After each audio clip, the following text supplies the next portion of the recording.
नुकत्याच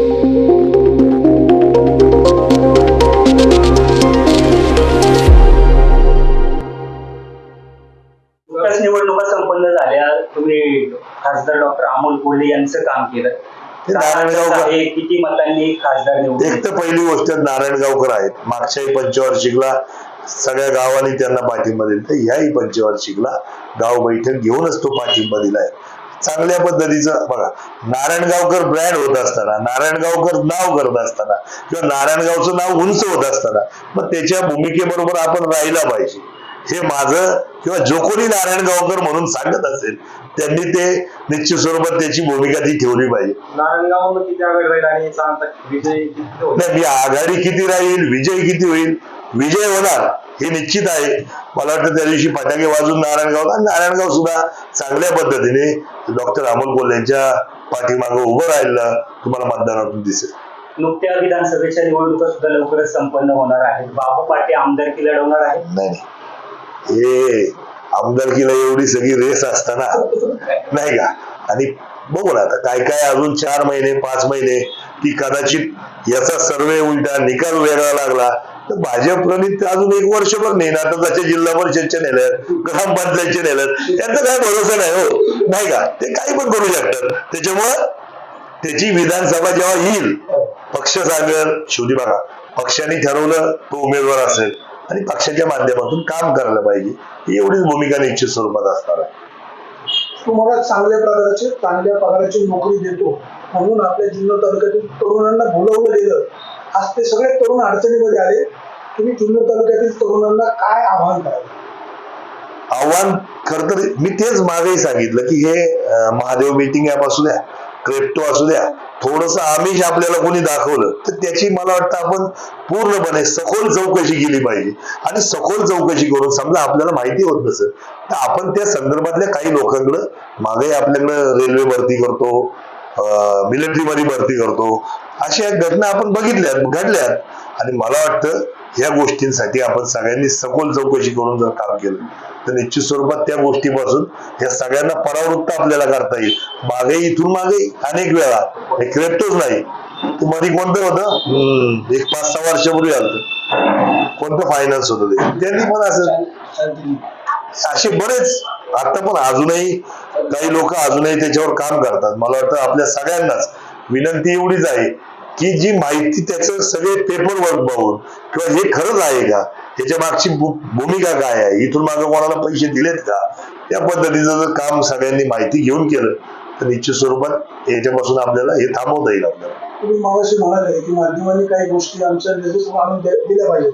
बस स्थानकाच्या समोर एक आईस्क्रीम विक्रेत्याची गाडी आहे, ती त्याच ठिकाणी लागते. बस स्थानकाच्या दर्शनी भागामध्ये रात्रीच्या वेळेला लोक झोपतात, काही मद्यपी असतात, काही पाकिटमाल असतात.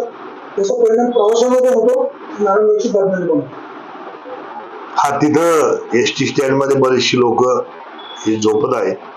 प्रशासकीय पातळीवर काय आपल्याला यंत्रणा करता येईल किंवा बऱ्यापैकी जरी मद्यपी असले तरी काही शेतमजूर सुद्धा तिथे काम करतात.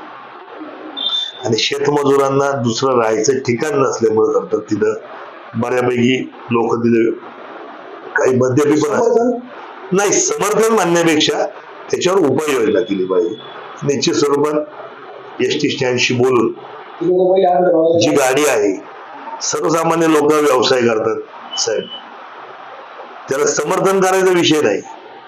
परंतु ठीक आहे, समजा तिथं जागा आहे, व्यवसाय होतोय, या गोष्टींना आपण ते शेवटी स्टँड वाढतंय, जे नवीन आहे त्यासाठी प्रयत्न करू आपण की इथून पुढे कोणती नवीन गाडी तिथं लागू नये किंवा नवीन व्यवसाय तिथं वाढू नये का, जेणेकरून ट्रॅफिकला किंवा तिथल्या परिसरामध्ये काही लोकांना त्रास होईल. पण निश्चित सोबत जे आहे त्याच्यापेक्षा नवीन होणार नाही यासाठीचा प्रयत्न आपण नक्की करू. नारायणगाव जुन्नरच्या रस्त्याच्या टाकळीच्या पुढे रस्त्यावर व्यवसाय तुम्ही नोटीस काढून जुजबी कारवाई केली. नाही, जुजबी पुन्हा की लोक आता पत्ररोडवर यायला लागले, परत कारवाई करू वाणी साहेब. म्हणजे फक्त तुम्ही रडल्यासारखं करा, आम्ही मारल्यासारखं करतो. कायमस्वरूपी उपाययोजना काय कायमस्वरूपी उपाययोजना तुम्ही मला सांगा. नाही, तुम्ही सुचवा मला उपाययोजना काय करता येईल आपल्याला कायमस्वरूपी. आताची परिस्थिती ऐका ना, जी आता जे काम चाललंय रस्त्याचं, तुम्ही कारवाई करा, हातबलच काय विषय कारवाई आपण करतोच आहे. आपण काही टपऱ्या त्यांच्या उचलून आणल्या होत्या बऱ्यापैकी, काही पाट्या त्यांच्या उचलून आणल्या होत्या. परंतु आता आपण जे करतोय तर बऱ्यापैकी जे ड्रेनेज लाईन आहे, ते जे फुटपाथ आहे, त्याच्यावर ते आता व्यवसाय बसलेले दिसतात किंवा पुढे येऊन व्यवसाय करताना दिसतात. तर आता आपण जो काम रस्ता करणार आहोत तो फेस टू फेस आणि त्या लेवललाच, म्हणजे फुटपाथ असणार आहे ते त्या रस्त्याच्या लेवललाच असणार आहे, की जेणेकरून या सगळ्या व्यावसायिकांना त्याच्यावर येऊन काम करता येणार नाही. यासाठीचा प्रयत्न मी करतो. आपल्या जे कॉन्ट्रॅक्टर आहेत त्यांनाही सांगितलंय, जे अभियंता आहेत त्यांच्याशी मी या विषयावर बोललेलो आहे, का जेणेकरून रस्त्याची रुंदी वाढून ते गाड्या पार्किंग आत होऊन रस्त्याला ट्रॅफिक होणार नाही. इंदोरचं काम चालू आहे, संतगतीने चालू आहे, ते कोणते सुरक्षेच्या उपाययोजना नाही, ठेकेदार दुर्लक्ष करतोय.